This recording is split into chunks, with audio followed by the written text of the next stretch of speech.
Let's begin this hour with a fresh barrage of threats toward Iran. The U.S. is sending more fighter jets to the Persian Gulf region amid the ongoing tensions with Iran.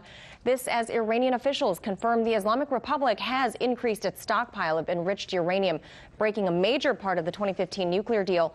With all the latest now, here's RT's John Huddy live in Miami. John? Well, Manila, Iran's announcement takes the situation to a potentially dangerous new level, increasing really not only the battle of words and ongoing political rhetoric between the U.S. and Iran, but also threatening to throw the Middle East region really into an all-out war if the U.S. or its allies, specifically Israel, decide to attack Iran. Now, that said, the U.S. Air Force, as you mentioned, Manila has deployed nearly a dozen more F-22 fighter jets to the Persian Gulf to join its stealth fighters and B-52 bombers that are already on the ground at an air base in Qatar. Iran's Foreign Minister Mohammad Javad Zarif confirmed that Iran has surpassed the limit set in the 2015 JCPOA deal, the Joint Comprehensive Plan of Action, as it's called, regarding its enriched uranium, raising concerns if it's Iran's first step towards developing nuclear technology and possibly even nuclear weapons, though Iranian leaders have maintained their efforts are strictly for nuclear energy. We are in the process of doing our first phase of actions, both on increasing our stockpile of enriched uranium, as well as our heavy water reserves. We have already announced our second phase of actions, which would be surpassing the uranium enrichment limit of 3.67%. We will carry this out as our next step.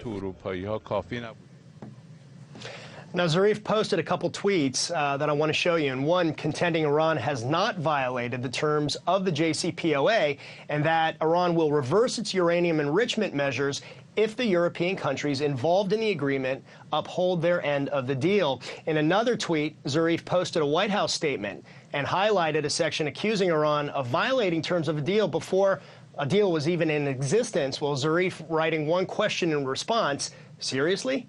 Well, President Trump said he did not have a specific message for Iran at the White House when he was speaking to reporters there, only that Iran is, quote-unquote, playing with fire. And as the U.S. continues to gear up for a possible confrontation, or at least continuing the show of force in the Middle East region, officials with other countries, including Russia and the U.K., are urging calm.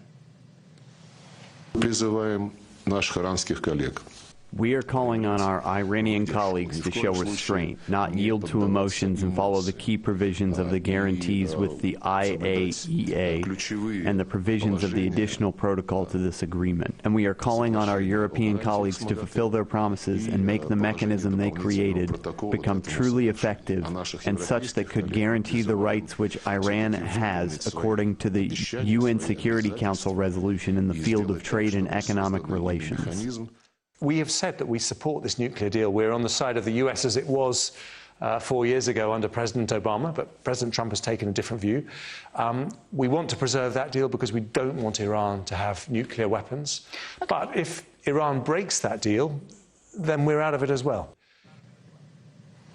All right, so that's a big question mark if the UK is going to pull out. Adding to the overall tension in the Middle East, also on Monday, as we reported, Israel launched another round of airstrikes on targets in Syria, specifically Iranian and Hezbollah military positions and strategic bases in Syria.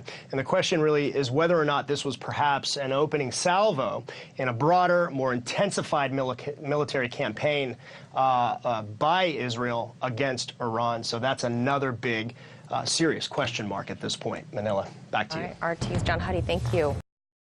Hey YouTube, thanks for checking out our channel. We hope you enjoyed the video. We have tons of content for you just like this. For more of RT America's one-of-a-kind news and analysis, be sure to subscribe and never stop questioning more.